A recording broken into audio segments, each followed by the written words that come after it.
But anyway, let's cut the bullshit. What is Sonic before the sequel? Well, it's a 2D classic Sonic fan game that aims to tell the events of what happened between Sonic 1 and 2. Hence the name. So yeah, throughout the game we learn the origin of Sonic and Tails' friendship, and surprisingly, that's something that wasn't really touched on beforehand, at least officially. And since this was one of the only Sonic games to cover that concept, I actually thought this was the official origin story of Tails when I was a kid. The game tells the story through cutscenes that play before and after each zone. These are a really cool and welcome addition, and they even take screen caps from Sonic CD's intro and make new cutscenes out of them. And I'm really glad they decided to take this route because I think this is way more effective than text boxes. And I really think the story is an aspect that wasn't necessarily needed in this game, but it just adds to the experience in a good way. But now let's talk about the actual gameplay. For one, Sonic controls identically to how he does in other classic Sonic games. You can spin dash, jump, roll, and all of that good stuff. But you also have the peel out, which is definitely a strange addition for this game, and that's mainly due to the fact that it's just significantly underpowered compared to how it is in Sonic CD, where in that game you gain top speed almost instantly from using it. And before the sequel, you just don't hit top speed, so there is really no reason to use it instead of the normal spin dash. The spin dash itself feels slightly stiffer, but it still feels pretty identical to Sonic 2's spin dash, which is definitely a plus in my book. Otherwise, the gameplay and Sonic's moveset are really good and feel very similar to those other classic games. Now let's talk about the level design. While it's very similar, it has many differences from official games.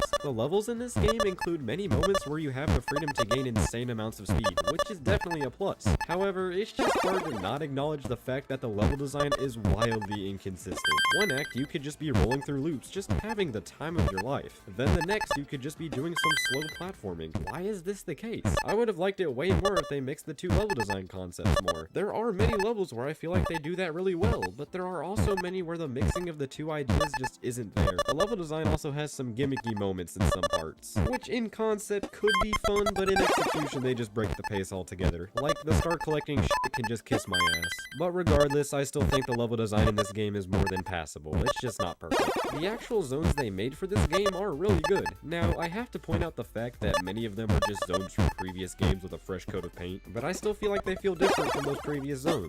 Let's just use the first zone as an example, Hilltop Heights. Now, this is an obvious mix of Sky Sanctuary and Hilltop, but what makes it stand out from those two zones is the fact that it switches between the two set pieces on the fly, giving the level design much more variety. Another zone I really enjoyed was Lost Levels Zone, which uses scrap stages from Sonic 2 as the different acts. We have Hidden Palace as Act 1, Wood Zone as Act 2, and Desert Zone as Act 3. This is just really freaking cool, and it just put a huge smile on my face when I actually discovered what Lost Levels actually meant. But all in all, every zone in Sonic before the sequel is really good. There aren't really any complaints there. Each zone features 3 acts and a boss, which yeah, 3 acts may sound bad on the surface, but it's really not because the acts are usually really short, which if you ask me, isn't really a good thing. Now I'm not asking for 10-minute levels here, but some of these levels are less than a minute long, so you're only in the zone for around 5 minutes or so. I feel like 3 to 4 minutes is the sweet spot for a single act in terms of playtime for any classic game, but again, since there are 3 acts, it makes it much more tolerable. The bosses in this game are pretty good. There are a few bad ones here and there, but most of them are pretty fun. A lot of them even have you doing certain things to get to Eggman's weak point rather than just jumping on him over and over again. And there are also some bosses that reuse mechanics from other Sonic games, like this one from Sonic Colors for example. This isn't necessarily a bad thing because it does change things up a bit.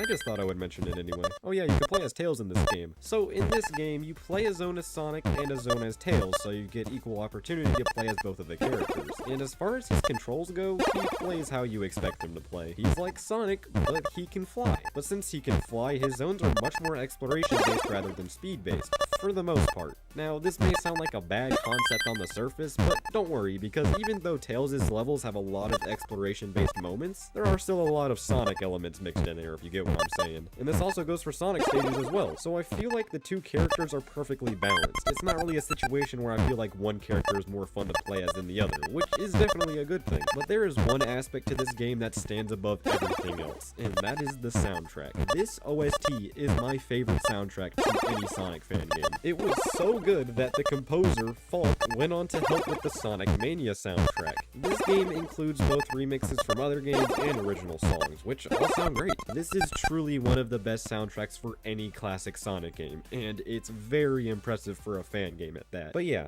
that's Sonic before the sequel. It definitely isn't the best iteration of classic Sonic, but even though it has its flaws, I still found myself having a really good time with it, and it was really fun playing through it. The developers of Sonic before the sequel also released Sonic after the sequel, which is basically the same as before the sequel, just with different zones, and the level design is worse. So I decided to not make a full segment dedicated to that game because I would just be repeating most of the points I made with before the sequel. But anyway, let's just move on.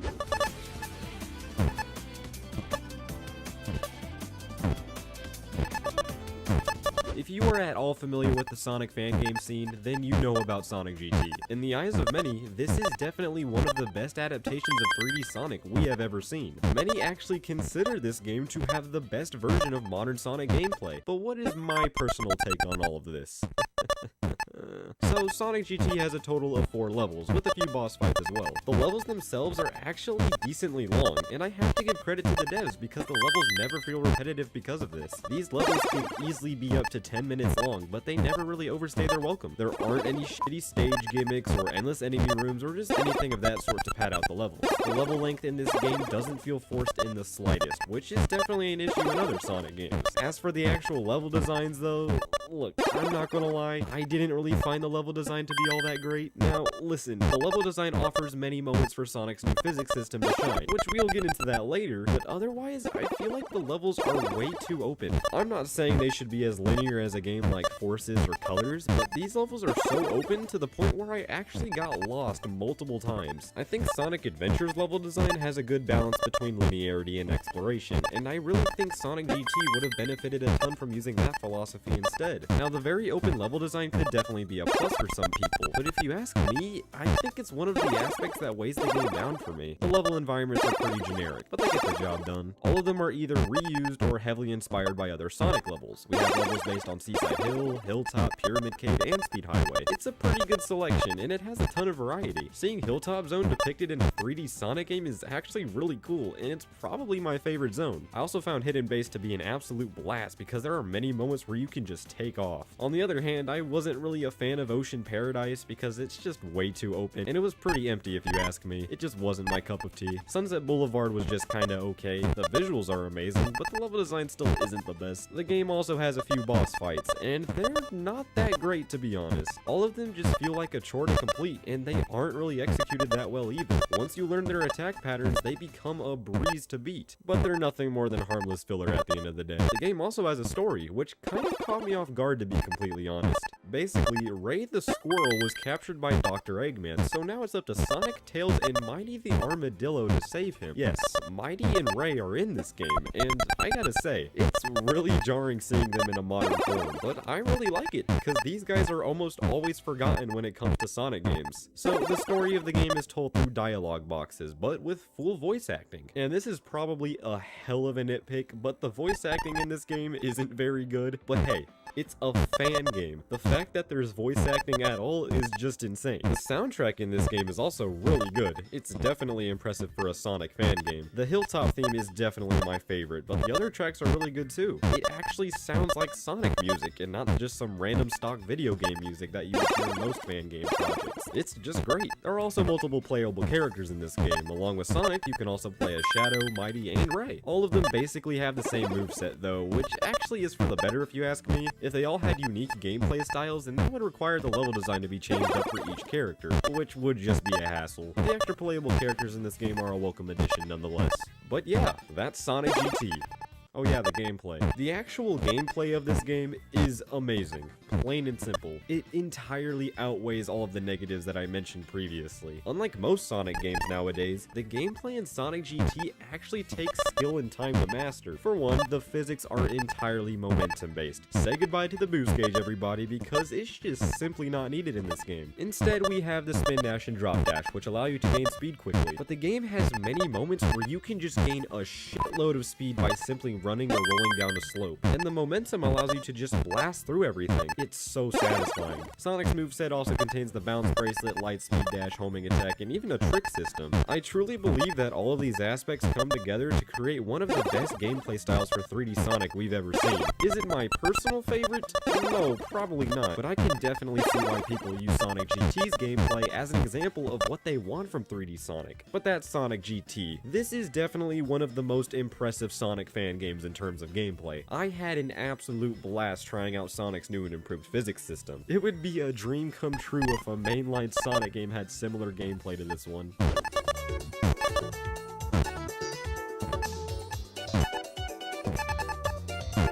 The thing with Sonic Galactic is that it doesn't necessarily attempt to feel different from other classic Sonic games, but instead it sets itself apart by literally perfecting the classic Sonic formula. Yes, you heard that right. I truly believe that out of any other 2D Sonic game in existence, Sonic Galactic objectively has the most fun gameplay out of all of them. And I guess the level design is what really causes me to feel this way. Galactic's level design is the perfect balance between speed and exploration. It has the perfect amount of alternate paths for there to be enough replay value, while still making the entire experience feel consistent. When you have a game like Sonic CD, for example, it's really difficult to pinpoint exactly what paths and routes you've already explored, because CD's levels are just massive. Then you have games like Sonic Mania, which tones down the exploration aspect, but I still feel like it gets confusing at times. In Sonic Galactic, though, I really found none of those issues to be present. Unlike other games, I actually enjoyed replaying through Sonic Galactic and seeing what other routes I could take. What made this really fun, though, was the selection of playable characters. Sonic Galactic includes a total of 5 playable characters, which is insane in its own right, but surprisingly, they're all fun to play as. Sonic was my go-to for most of my time with this game, and he controls really well. His physics have sort of a floaty feel to them, and it just flows so smoothly with the level design.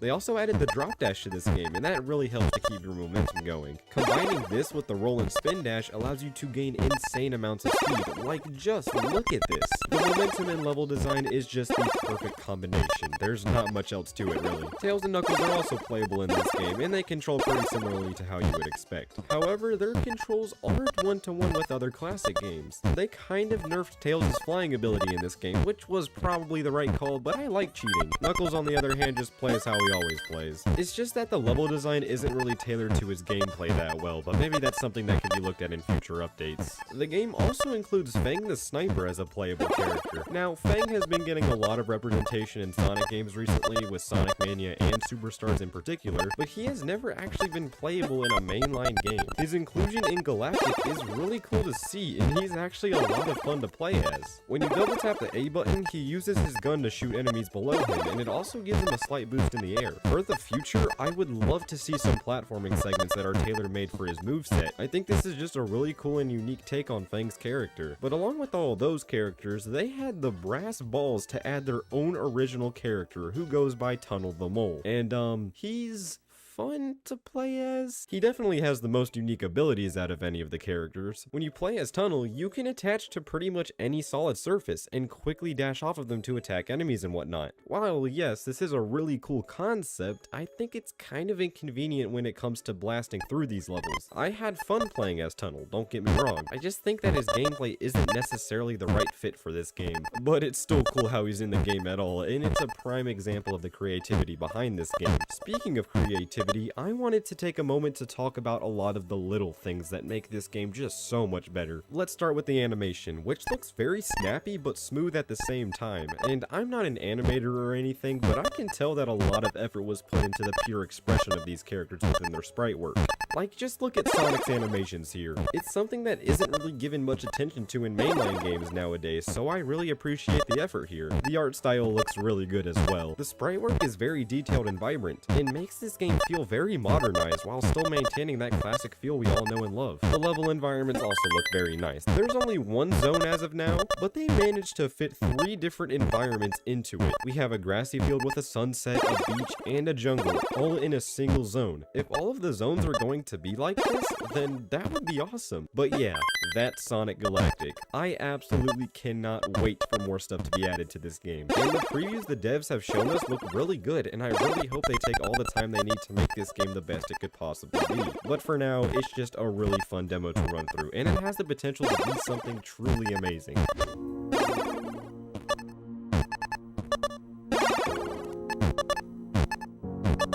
This is a newer Sonic fan game, and it's been getting a lot of attention recently, so I thought I would talk about it. Sonic Horizons is a Sonic fan game that takes inspiration from Sonic Frontiers, while attempting to fix many of the issues that game had. And I don't really care if this game is taking a lot from Frontiers, because if the game is good, then the game is good. This is a fucking fan game after all. If it's fun, then it's a good game in my book. But this game isn't fun at all. Now, before we actually get into it, I just wanted to mention that this is a very early demo of the game, so it's going to have its issues, but I just wanted to get my thoughts out about this game, regardless if it's unfinished or not. Let's start with the gameplay. Sonic is very momentum based in this game, especially compared to Frontiers. Now, while this may seem like a good thing on the surface, in execution, it just doesn't really work that well. Sonic generally feels nice to control, the movement feels really nice, I'll give it that, but gaining speed in this game is just really inconsistent, if I can put it into words. For one, the spin dash in this game gives you a burst of speed, as it should, but the actual speed you gain lasts for like 2 seconds, and then you're back to normal. I guess the best way to actually gain speed in this game is to just roll down a hill, but even that has its issues. At this point, for example, I was trying to gain enough momentum to launch off of this ramp, but no matter what I did, I just couldn't gain enough height. Am I doing something wrong? Like, please, I want to know. I think the main issue with gaining speed in this game is due to the open zone itself. While it offers many obstacles and ramps that may seem to give you speed, they just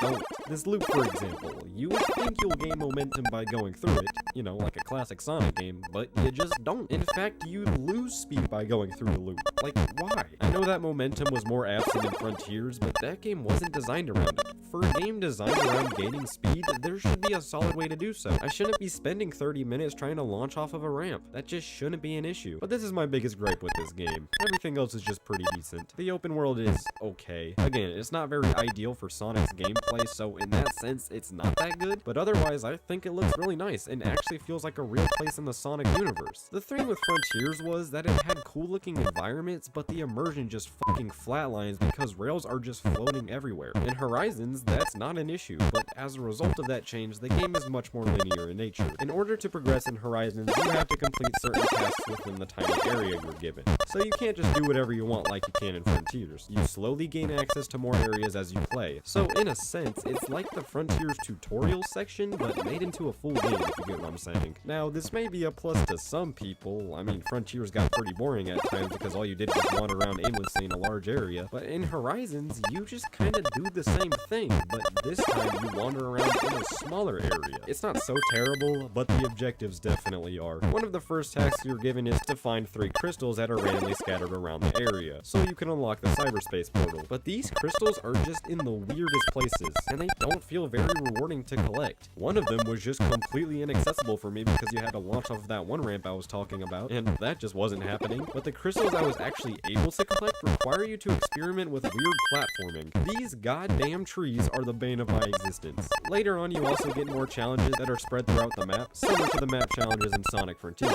These challenges give you XP for completion, which is nice, but why are they so strict? The speed trap challenges require you to gain a certain amount of speed to complete the challenge, and because of everything I already mentioned, these were nearly impossible for me. We also have time attack challenges, and these are also really annoying because if you fail, you have to run all the way back to the starting point to restart. And it's just a terrible feeling when you run out of time right before the goal, and then you have to run all the way back to the starting point. Are a few experience points really worth all that hassle? Seriously, I don't see why these challenges require you to do so much but give you minimal rewards for your efforts. Call it a skill issue all you want, but these just aren't fun. There is a redeeming quality in this game though, and that is the portal levels. These are very similar to the cyberspace levels in Frontiers, as they are linear stages that you access from the overworld. These are simply just fun, and are consistently good throughout. One thing that I think could be changed is some of the design aspects though. These levels still have aspects that you would see in the open world, like ramps to run up and things of that sort. I don't see why these aspects are present in these levels, because I personally think it would be much more effective for the Portal levels to just be linear stages that take inspiration from games like Unleashed and Generations. The level design is generally good, don't get me wrong, it's just that it could be much better. But yeah, content-wise, that's pretty much all the game has to offer as of now. But I'm not going to end this part of the video without talking about the numerous bugs that I encountered during my playthrough. I know it's an early build of the game, but the lack of polish shows that this particular build of the game just wasn't ready for release. For one, the optimization needs work. You need a pretty beefy PC build to run this game at a solid frame rate, but it's weird because sometimes the game will be hitting around 30 to 40 FPS, but then I would get 60 FPS after reloading the level. I was wondering why this was happening, and I found that this game has a lot of issues with memory leak. This is most likely just an oversight though,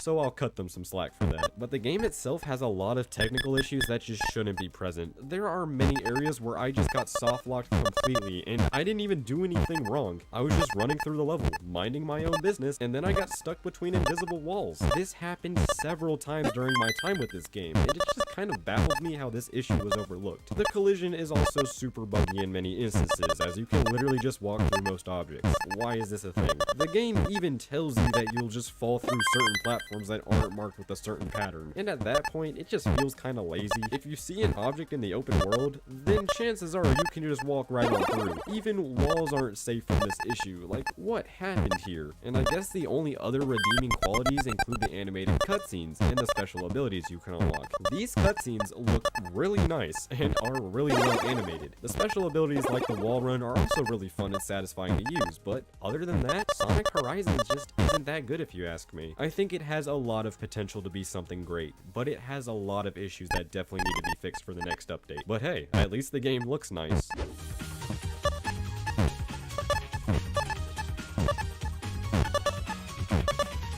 Next up, we have Sonic and the Fallen Star. This is one of the newest Sonic fan games, and if I'm being completely honest, I slept on this when it was first released. I saw people praising everything about it, but I don't know, I just never got around to playing it. Well, a lot of time has passed since then, and I finally played the game. And yeah, to say I was missing out is such an understatement. Everything about this game is damn near perfect. First, the gameplay. Wow.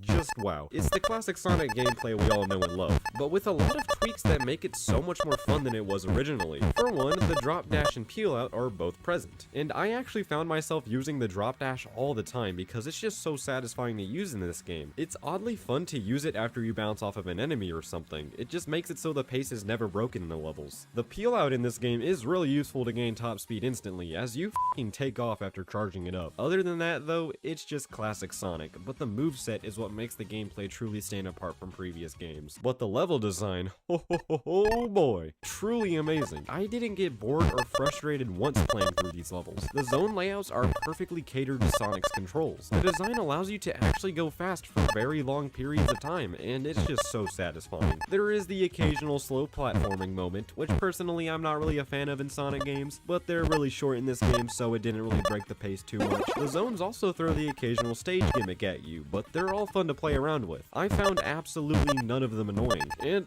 holy shit, they actually did it. They made 9 completely unique level environments that we haven't seen in the Sonic series before. We have many different set pieces and locations to run through, like a shopping district or even a theme park surrounded by volcanoes and shit. It's truly awesome stuff. I feel like this is where Sonic and the Fallen Star shines best. Nowadays, we always see the normal Green Hill, or at least something very similar to Green Hill, but Sonic and the Fallen Star actually switches it up, and that is a very welcome change. The game also has boss fights at the end of every level. The first act in the zone will have you battling some type of giant enemy, and the second act will have you fighting against Eggman or Metal Sonic. All of these boss fights are pretty fun to play, but I feel like there is much more that could have been done with them. A lot of them have you waiting around for the same predictable attacks to play out. After the first few hits, it's just a chore. And this could have been fixed by adding more attacks that catch the player off guard, or hell, just ramp up the difficulty as the boss progresses. But otherwise, I think the bosses are still really enjoyable in this game. Special stages are also in this game, and I'm going to be brutally honest, they're not that fun. I don't know, man, the controls and perspective are just so jarring to me. I feel like they tried to make something similar to Sonic CD special stage,